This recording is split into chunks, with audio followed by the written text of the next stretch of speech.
اسلام کی عظیم الشان عبادتوں میں اور ایسی عبادتیں جو دین اسلام کی پہچان ہیں اور امتیاز ہے دین اسلام کا، ان عبادتوں میں ایک عبادت قربانی بھی ہے۔ اللہ رب العزت نے اس قربانی کو مشروع فرمایا امت مسلمہ پر اور واجب فرمایا ان لوگوں پر جو اس کی استطاعت رکھتے ہوں، اور امت مسلمہ کے لیے لازم قرار دیا کہ سال کے ان 3 دنوں میں یعنی 10، 11، 12 ذوالحجہ، ان میں امت قربانی کرے، جانوروں کا خون بہائے، حلال جانوروں کو ذبح کرے، ان کے گوشت کو خود بھی استعمال کرے، دوسروں کو بھی استعمال کروائے، کھلائے۔ تو یہ ایک ایسی عبادت ہے دین کی کہ جو صرف ان 3 دنوں میں ادا ہوتی ہے۔ بقیہ سال جب آپ جانور کو ذبح کرتے ہیں تو عقیقے کی نیت سے کر سکتے ہیں، صدقے کی نیت سے کر سکتے ہیں، یا کوئی دعوت کرنے کی نیت سے آپ ذبح کر سکتے ہیں، غریبوں کو کھلا سکتے ہیں۔ وہ اور نیتوں میں عقیقہ، صدقہ اور دیگر چیزیں تو ہو سکتی ہے، قربانی نہیں ہو سکتی۔ قربانی صرف یہ 3 دن ہے۔ حالانکہ وہی بکرا، وہی گائے، وہی بیل، وہی اونٹ، وہی دمبا، مینڈا وہ پورا سال موجود ہے، ذبح کرنے کے آلات بھی موجود ہیں، طاقت بھی موجود ہے، استطاعت بھی موجود ہے، لیکن قربانی نہیں ہو سکتی۔ قربانی ان 3 دنوں میں ہوگی۔ اور یہ عبادت امت پر صاحب استطاعت کو حضرت ابراہیم علیہ السلام سنت خلیل، اپنے انتہائی محبوب پیغمبر کی سنت میں جاری فرمایا۔ یہ جو ہم عبادتیں کرتے ہیں، نماز، روزہ، زکوٰۃ، حج، یہ عبادتیں محض عبادت نہیں ہیں۔ مثلا نماز پڑھی، فرض ادا ہو گیا، اور اس کے بعد آپ گھر چلے گئے۔ آج جو ہم یہ بات پوچھتے ہیں نا، نمازوں کا اثر کیوں نہیں ہو رہا، وہ کیوں نہیں ہو رہا ابھی پتہ چلے گا آپ۔ عبادتوں کی روحانیت دل میں کیوں نہیں اترتی، اللہ کا یقین کیوں نہیں بیٹھتا۔ صحابہ تو اپنے معاملات 2 رکعت سے حل کروا لیا کرتے تھے۔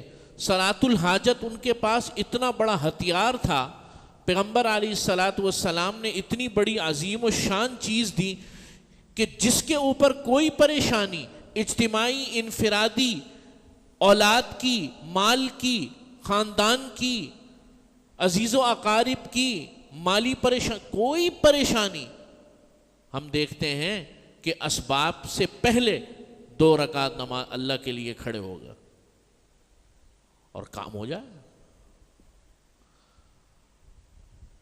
تو یہ ہمارے ساتھ کیوں نہیں ہوتا؟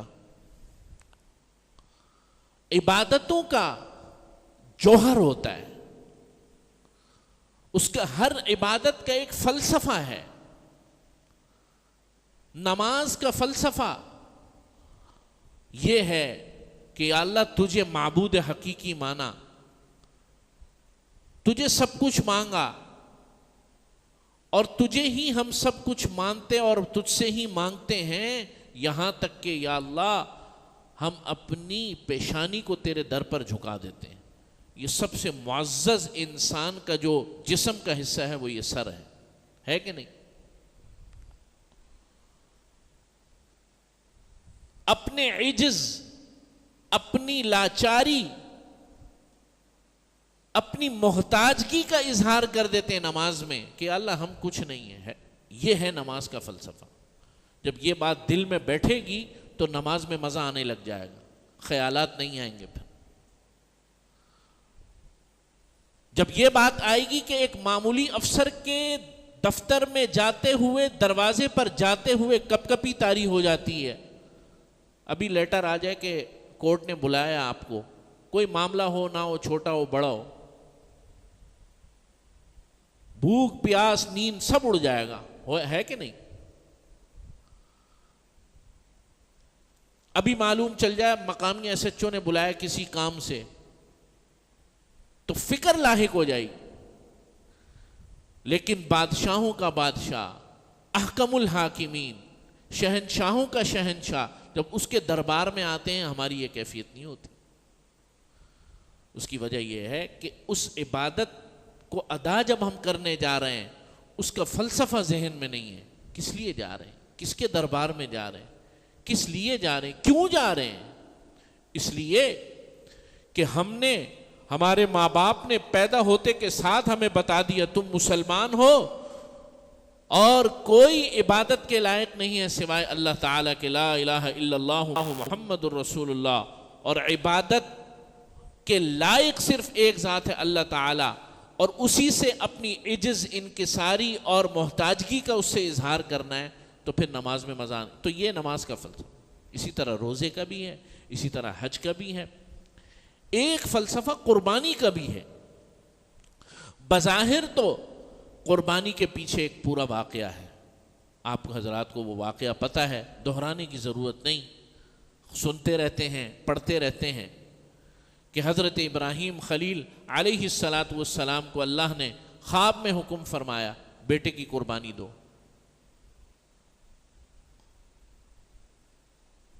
سورۃ الصافات میں اللہ نے پورا رکوع اس کی منظر کشی کی ہے.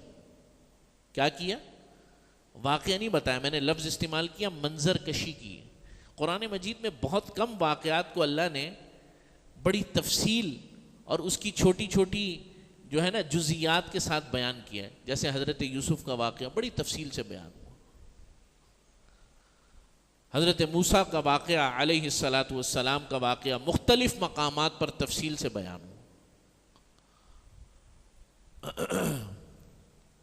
اسی طرح یہاں پر یہ جو واقعہ پیش آیا حضرت اسماعیل کی قربانی کا, اور حضرت ابراہیم کے اپنے بیٹے اسماعیل کی قربانی کرنے کا, اس کو بھی اللہ نے تفصیل سے اس کی پوری منظر کشی کی. فلما اسلما وتلہ للجبین, فلما, اور جب دونوں نے تسلیم کر لیا, اسلما وتلہ للجبین, اور بیٹے کو جو ہے وہ لٹا دیا, وتلہ للجبین, پیشانی کے بل. حضرت ابراہیم نے اسماعیل کو پیشانی کے بل لٹایا, سیدھا نہیں لٹایا کہ مبادا چہرے پر نظر پڑے اور رحم آ جائے. اب یہ جو اللہ کا حکم تھا یہ ان نیچرل تھا. اللہ رب العزت احکم الحاکمین ہے, اللہ نے اپنی اولادوں کو اپنے ماں باپ سے قتل نہیں کروانا تھا, ذبح نہیں کروانا تھا, یہ ایک امتحان تھا. یہ ایک کیا تھا؟ امتحان تھا کہ ابراہیم کا امتحان لے لیا جائے اس بات پر کہ جب ہمارا حکم آئے گا تو اپنی سب سے عزیز ترین چیز وہ قربان کرتا ہے کہ نہیں کرتا. اور انسان اپنے اوپر تکلیف جھیل لیتا ہے, اولاد کے اوپر تکلیف بڑی مشکل ہوتی. اولاد بھی پھر بیٹا ہو, اور بیٹا بھی پھر جوانی کے بالکل قریب ہو, لڑکپن کی عمر میں ہو, اور پھر بیٹا بھی بڑھاپے کی اولاد ہو. اللہ تعالیٰ نے حضرت اسحاق علیہ السلام اور حضرت اسماعیل حضرت ابراہیم کو بڑھاپے میں عطا فرمایا.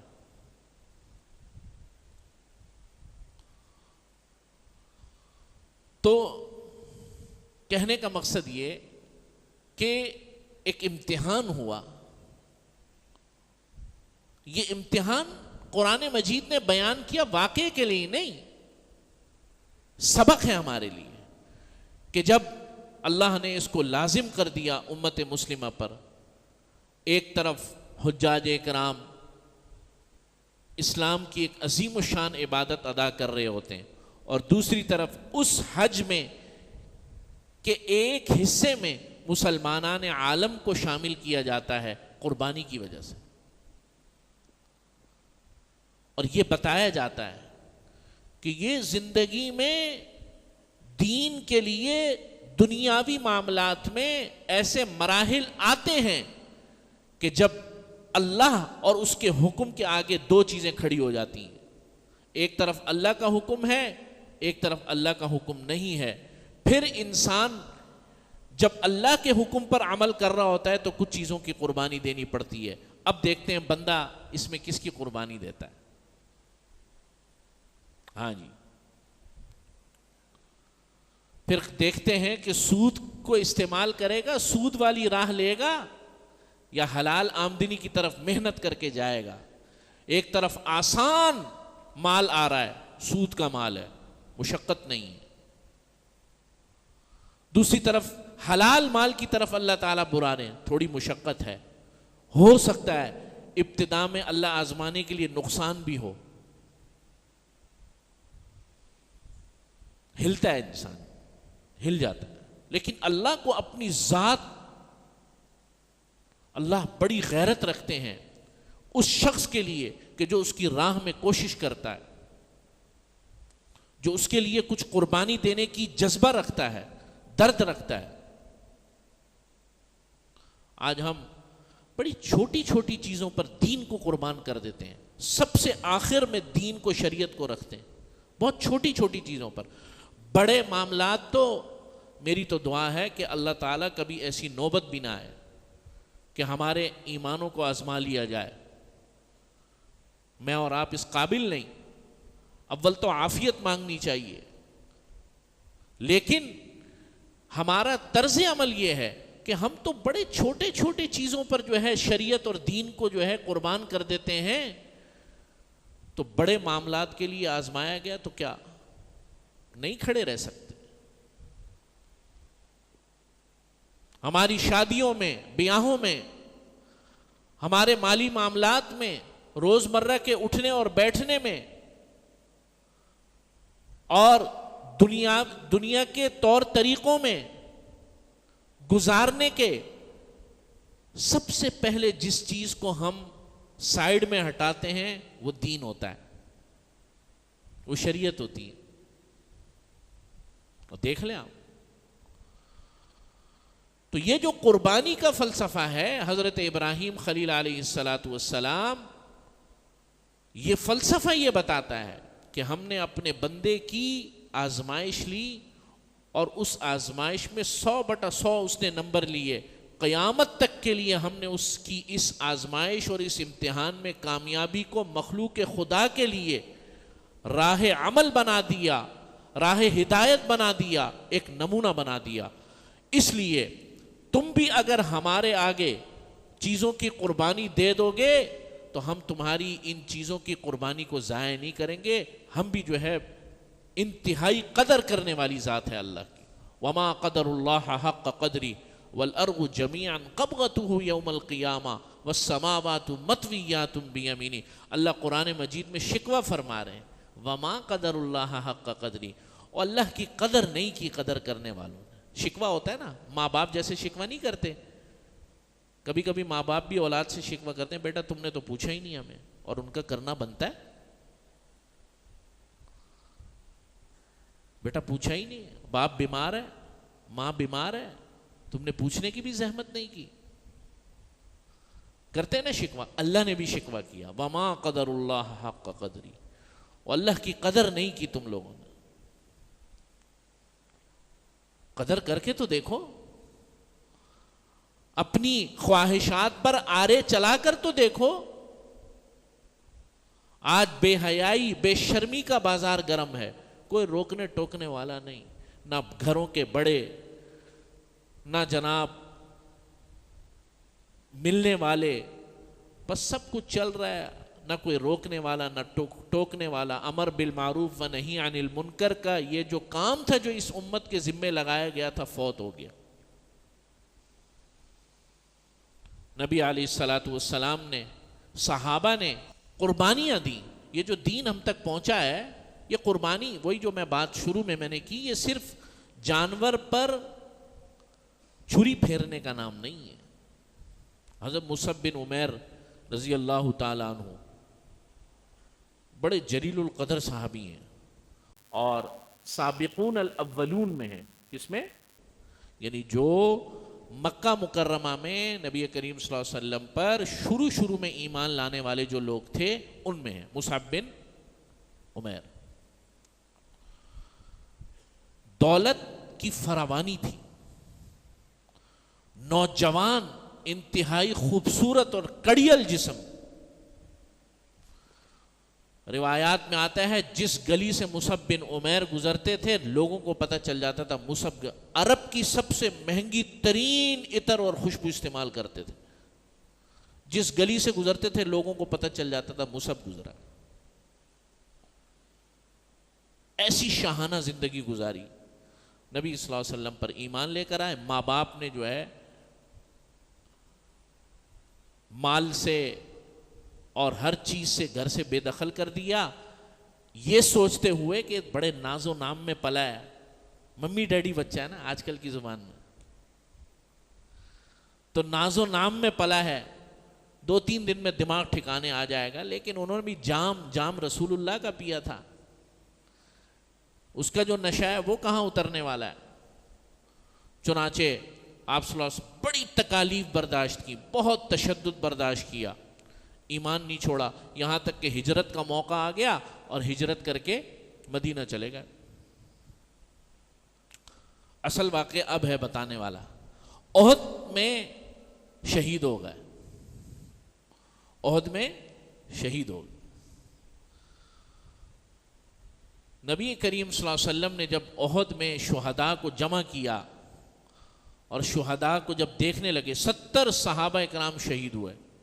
جب حضرت مصعب بن عمیر کے پاس پہنچے تو جب کفن ڈالا، چادر اس طرح کر کے جب ڈالی تو جب چہرے پر ڈالتے تھے تو پاؤں کھل جاتے تھے اور پاؤں پر ڈالتے تھے تو چہرہ کھل جاتا تھا۔ یہ وہ مصعب بن عمیر ہے جو عرب میں سب سے مہنگا کپڑا اور مہنگی خوشبو استعمال کرتا تھا۔ آج کفن کے لیے کپڑا بھی پورا نہیں ہے۔ نبی کریم صلی اللہ علیہ وسلم کی آنکھوں میں آنسو آ گئے۔ آپ صلی اللہ علیہ وسلم نے کہا کیا نوجوان تھا یہ، میں دیکھتا ہوں مصعب کو کہ جنت کے بالا خانوں میں۔ قربانی دی صحابہ نے۔ ہمیں تو دین بڑا آسانی کے ساتھ مل گیا، بہت بغیر کسی مشقت کے مل گیا۔ کیا قربانیاں دی صحابہ نے، بتانے کے لیے ایک عمر چاہیے، ایک دفتر چاہیے، ایک وقت چاہیے۔ ہم تو بڑی چھوٹی چھوٹی چیزوں پر، وہ مسجد میں بعض دفعہ اے سی نہیں چلتا تو ہم تو اسی پر تنگ آ جاتے ہیں جی۔ بات صحیح کر رہا ہوں غلط کر رہا ہوں؟ لیکن چلایا ہوا ہے اے سی، آپ لوگ ناراض نہ ہونا۔ تو بڑی چھوٹی چیزوں پر ہم کیا کر دیتے ہیں، چیزوں کو چھوڑ دیتے ہیں، شریعت کو پس پش ڈالتے ہیں۔ یہ قربانی کا جو جذبہ ہوتا ہے ذات کے لیے، دوسروں کے لیے، یہ تو اب کتابوں میں باتیں رہ گئیں اور یہ اب صرف سننے سنانے میں باتیں رہ گئیں۔ ایثار، قربانی، جذبہ، ایک دوسرے کے لیے مر مٹنا، ایک دوسرے کے کام آنا، یہ ہے قربانی کا فلسفہ۔ یہ جب جانور پر چھری پھیرتے ہیں تو یہ بات دل میں ہونی چاہیے، یا اللہ آج اس 50,000، 60,000، 40,000، 30,000 کے جانور پر ہم حضرت ابراہیم خلیل اللہ کی سنت پر عمل کرتے ہوئے چھری پھیر رہے ہیں۔ انشاءاللہ تعالی جب کبھی موقع آئے گا، یا اللہ تیرے دین کے لیے، تیری ملت کے لیے، تیری قوم کے لیے، کسی اجتماعی مفاد کے لیے، یا اللہ ہم بھی جو ہے اپنی ہر چیز پر قربانی کر دیں گے۔ یہ جذبہ ہونا چاہیے۔ صرف یہ نہیں کہ جناب 50,000، 3 لاکھ اور 4 لاکھ کا بیل لے کر آئے اور پورا محلہ دیکھ رہا ہے، اور جناب جیسے کسی ماڈل کی جو ہے وہ تشہیر ہوتی ہے تو بکروں کی بھی اور بیل اور گایوں کی بھی تشہیر ہوتی ہے. عبادتوں کے مفہوم بگڑ گئے ہمارے ہاں، بگڑ گئے، ختم ہی ہو گیا. بڑی عظیم و شان. میں نے آپ کو شروع میں کہا کہ یہ عبادت سال میں کتنے دن ہوتی ہے؟ صرف 3 دن. اس کے بعد آپ قربانی 50,000 دفعہ قربانی کی تسبیح پڑھیں اور اس کے بعد جانور ذبح کریں. قربانی نہیں ہوگی، کچھ اور ہو جائے گا، صدقہ ہو جائے گا، گفٹ ہو جائے گا، عقیقہ ہو جائے گا، قربانی نہیں ہوگی. اسی لیے نبی کریم صلی اللہ علیہ وسلم نے ارشاد فرمایا کہ ان 3 دنوں میں اللہ تعالی کو خون بہانے سے زیادہ کوئی عمل محبوب نہیں. ان 3 دنوں میں اللہ کو سب سے محبوب عمل کون سا ہے؟ خون بہانا. ہر جگہ کی اور ہر وقت کی ایک خاصیت ہوتی ہے نا، اور اس خاص عبادت کو اسی خاص موقع پر انجام دیا جا سکتا ہے. اب اگر کوئی شخص حج کرنے جائے اور میدان عرفہ میں جا کے بولے یوم عرفہ کے دن مجھے تو مکہ جانا ہے، بیت اللہ میں نماز پڑھنی ہے، سارے بولیں گے بڑا پاگل ہے. وہ کہے گا 1,00,000 نمازوں کا ثواب ملے گا مجھے.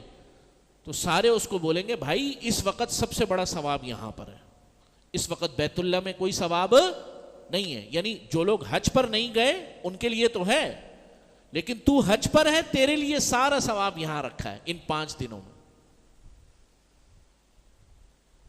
تو یہ اللہ کی مرضی ہے، جن دنوں میں چاہے جس چیز کو چاہے عبادت بنا دے، اور بقیہ دنوں میں وہی چیز ہے، وہی موقع ہے، وہی دن ہے، وہی رات ہے، وہی گھنٹے، وہ عبادت نہیں ہے، اللہ کی مرضی. تو میرے عزیز دوستوں اور بزرگوں، قربانی اللہ رب العزت کا بڑا خوبصورت حکم ہے، شریعت کا بڑا خوبصورت عمل ہے.